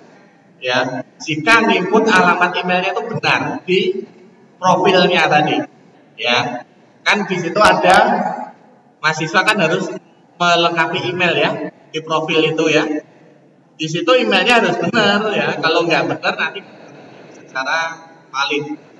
Namun sekarang belum disetting untuk email bisa ngirim email itu belum disetting ya. Nanti coba kita koordinasi dengan bagian TIPD sini. Ibu Eka bisa membantu memberikan alamat SMTP-nya atau untuk fasilitas pengiriman email. Di email itu ada fasilitas pengirimannya namanya SMTP. Ya. Nah, kalau kita sudah hubungkan ke SMTP, baru nanti setiap ada tugas yang assignment oleh dosen, mahasiswa bisa dapat email. Nah, karena hal ini belum, gimana solusinya? Biasanya ya, dosen itu memberikan tugas itu diinformasikan ke mahasiswa, ya di pertemuan itu biasanya, ya ada tugas nih, tolong dilihat e-kampus.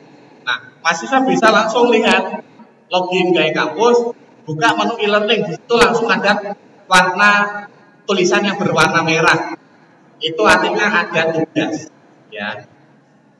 Jadi makanya di sini mahasiswa kalau bisa sering-sering buka e-kampusnya, ya.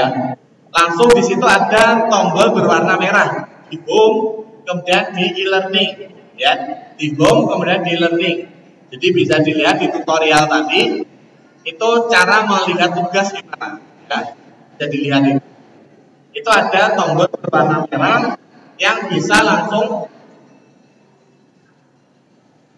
melihat apa sih instruksi tugasnya.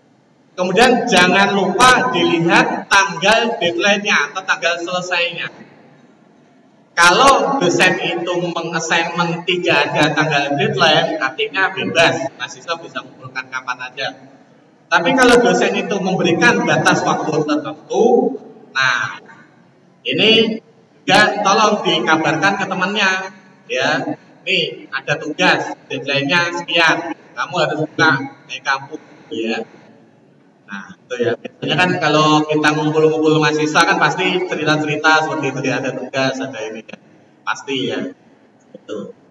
Nah, ya mudah-mudahan ini nanti setelah pertemuan ini nanti kita bisa kerjasama dengan BK atau bagian IT sini ya untuk memberikan alamat SMTP-nya. Sehingga ketika ada tugas mahasiswa langsung dapat email. Nah, untuk pertanyaan kedua tadi, gimana kalau nggak terkirim? Ya, itu tergantung alamat email yang dimasukkan. Kalau alamat emailnya benar, ya pasti terkirim. Kalau alamat emailnya salah, ya kirim kemana ya? Karena alamat emailnya yang dimasukkan salah. Makanya kalau bisa itu alamat emailnya dicek lagi, dicek ulang, ya. Bisa juga alamat emailnya lebih dari satu kan, bisa kan? Karena kan punya Google, punya Facebook, ya, punya Yahoo, ya, itu kan emailnya beda-beda, itu bisa dimasukkan semua, ada dikasih tanda koma, ya, email pertama ini koma, yang kedua ini, tiga ini, itu ada pemberitahuannya bahwa caranya jika email kita lebih dari satu. Nah, kalau emailnya itu banyak, nanti terkirim semua ke email itu, ya. Jadi jika ada tugas, ada mahasiswa memberikan ada dosen yang memberikan pengumuman, itu nanti langsung terkirim lewat email. Tapi dengan catatan sekarang masih belum ya, sekarang memang saat ini belum karena kita belum tahu alamat SMTP-nya di sini. Ya, nanti kita coba cek dulu dengan BK atau dengan bagian TPD agar bisa langsung terkirim email. Ya. Jadi sementara saat ini mungkin dosennya yang akan memberitahu bahwa sudah ada tugas di kampus, tolong buka. Nanti mahasiswa langsung buka aja di kampus, tugasnya apa. Itu ada instruksi. Kemudian pertanyaan selanjutnya adalah masalah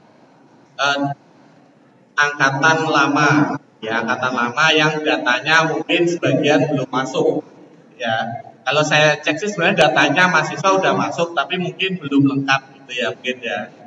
Nah, itu gimana cara wisuda, cara ininya dan lain sebagainya. Nah, itu tinggal koordinasi aja. Koordinasi dengan bagian akademik, tolong misalnya ini gimana, tanya aja ke bagian akademik. Nanti dikasih solusi-solusi, ya. Kalau boleh tahu yang belum masuk itu data apa ya? Tadi yang tanya. Data apa yang belum masuk?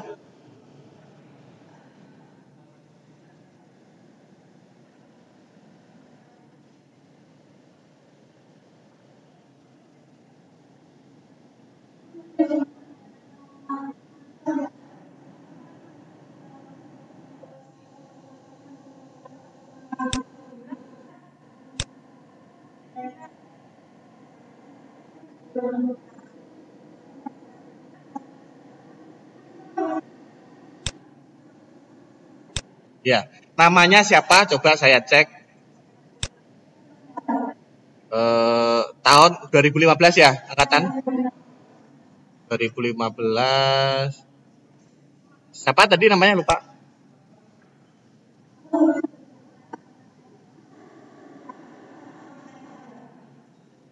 Kayaknya terlalu ini apa? Kesini aja mungkin ya. Sini aja, kesini aja, sini aja. Bergema jadi gak jelas. Santia. Tanya gimana? Santia. Ada nih datanya? Ada, datanya ada kok. Ya, datanya saya cek ada. Coba login, ya. Login menggunakan username ini, passwordnya. Kalau nggak bisa login, tolong nanti berhubungan dengan bagian akademik, ya. Kalau saya cek datanya ada, ya. Jadi ini sebenarnya sudah bisa. Oh, passwordnya itu ada spasinya 15 spasi 00 spasi 003 ini. Mungkin nggak bisa login karena ada spasinya ini. Nah, nanti bisa diperbaiki oleh bagian akademik passwordnya itu, ya. Jadi sebenarnya datanya sudah ada sebenarnya, ya. Tinggal koordinasi dengan bagian akademik, ya. Jadi bagi tahun akademik angkatan 2015 ke bawah, ya, 2015, 2014, kalau masih ada yang 2013, ya, itu jika data nggak bisa login, ya, atau mahasiswa yang baru juga, ya, yang 2017, 16, itu harap segera menghubungi akademik, ya, agar carikan solusinya atau passwordnya di-resetkan, gitu ya, sehingga bisa login dan mengambil KRS secara online. Saya lihat sudah masuk datanya karena, ya, tinggal ngambil KRS-nya aja, ya, mungkin seperti itu. Oke, karena sudah jam 3:30, saya lanjut aja ya ke pengajuan.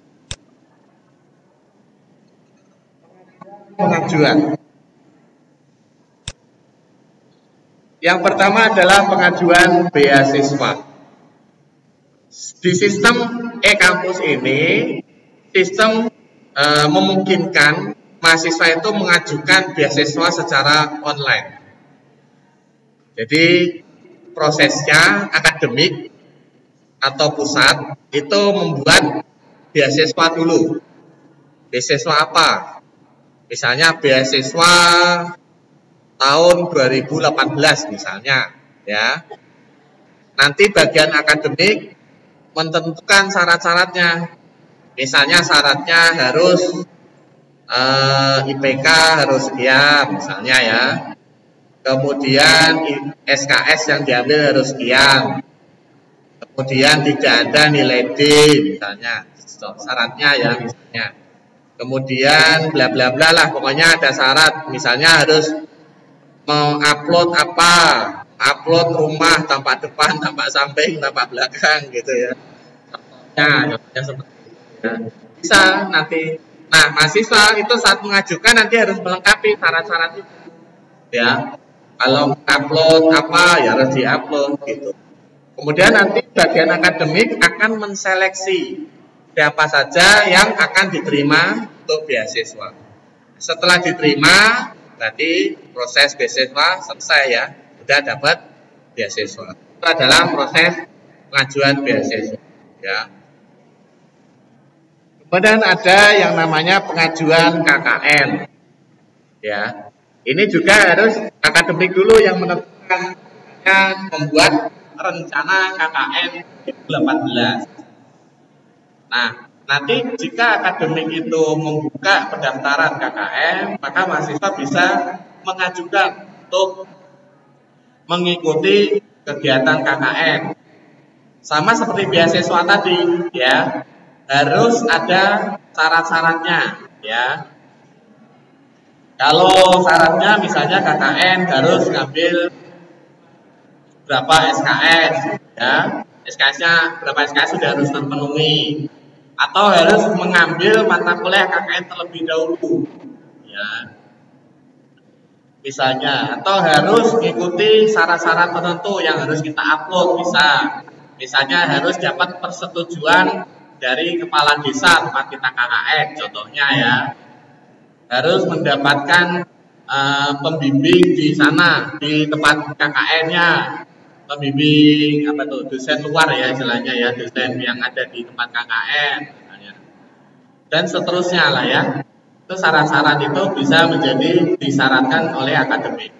Nanti mahasiswa tinggal klik daftar, ada tombol di sini daftar ya. Daftar KKN.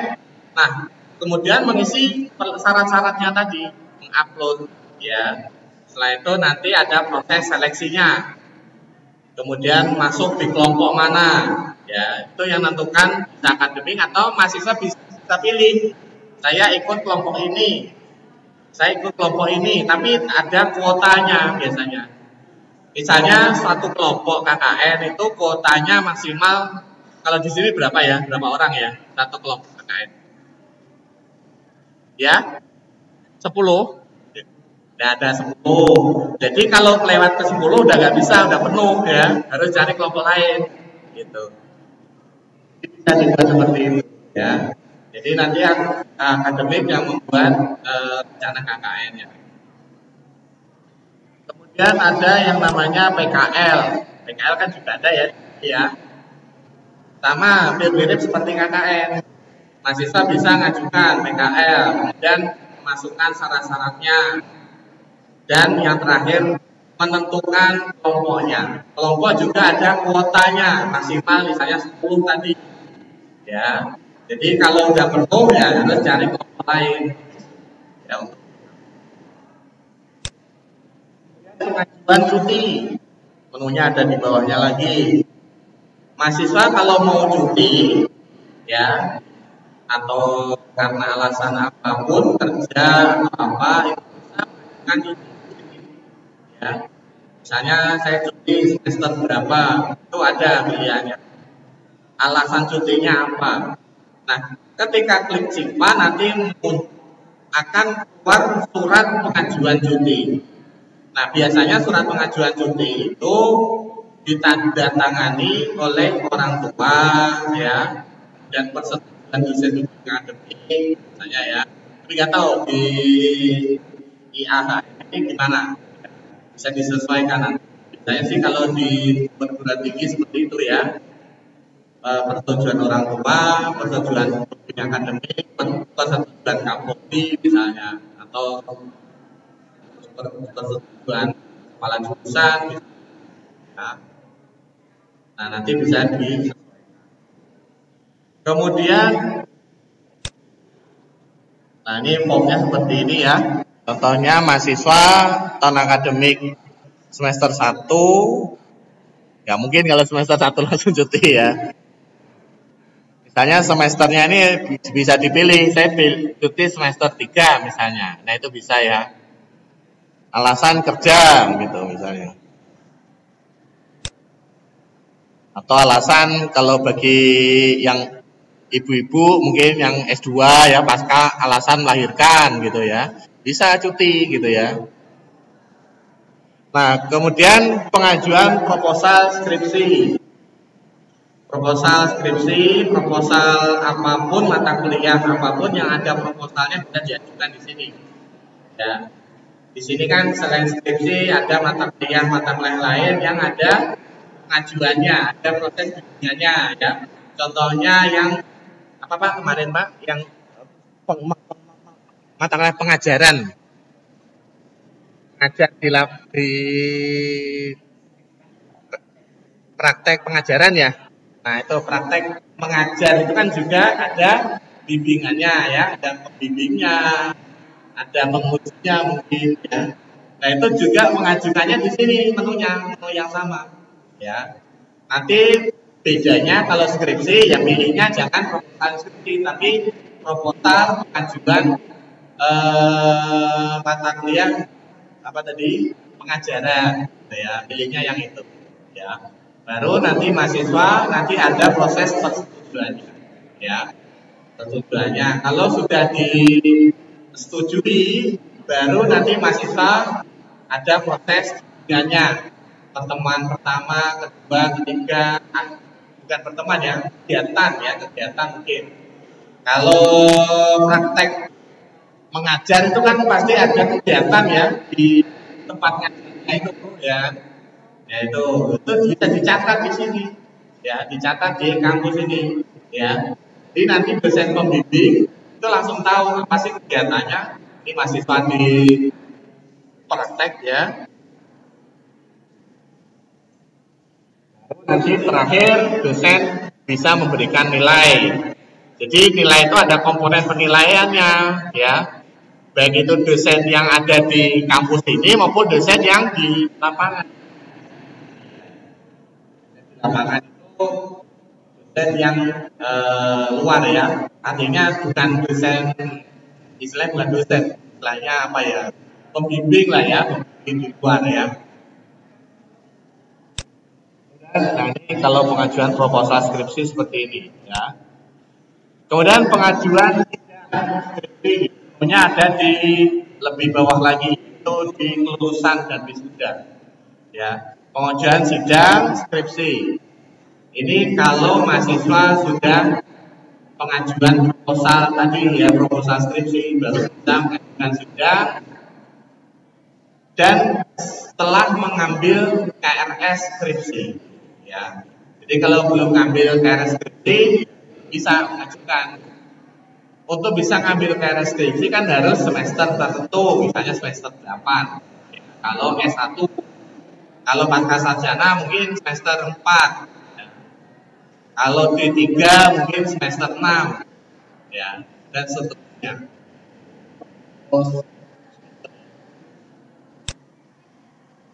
Dan sidang ini harus dilengkapi yaitu antara lain judul akhir ya. Kalau proposal itu kan masih jadi bisa jadi judul yang ada di proposal skripsi itu beda dengan judul yang ada di sidang, karena setelah bimbingan bisa berubah skripsinya. Kemudian yang dimasukkan lagi yaitu abstrak. Abstraknya dimasukkan, abstrak dari skripsi. Kemudian kata kuncinya kan ada ya, di bawah abstrak itu kan biasanya ada kata kunci atau keyword ya, itu juga dimasukkan. Kemudian setelah itu upload file PDF skripsinya. Jadi file skripsi harus diupload dalam format PDF. Kan biasanya file itu Word ya, file skripsi kan Word, dalam bentuk Word. Itu di save as dulu ke PDF. Bisa kan caranya ya? Buka Word-nya skripsi, kemudian di save as dalam bentuk PDF ya. Baru setelah itu diupload di sini. Kalau file Word nggak bisa, harus PDF ya. Kemudian cover depannya itu harus dalam bentuk JPG atau file JPEG ya.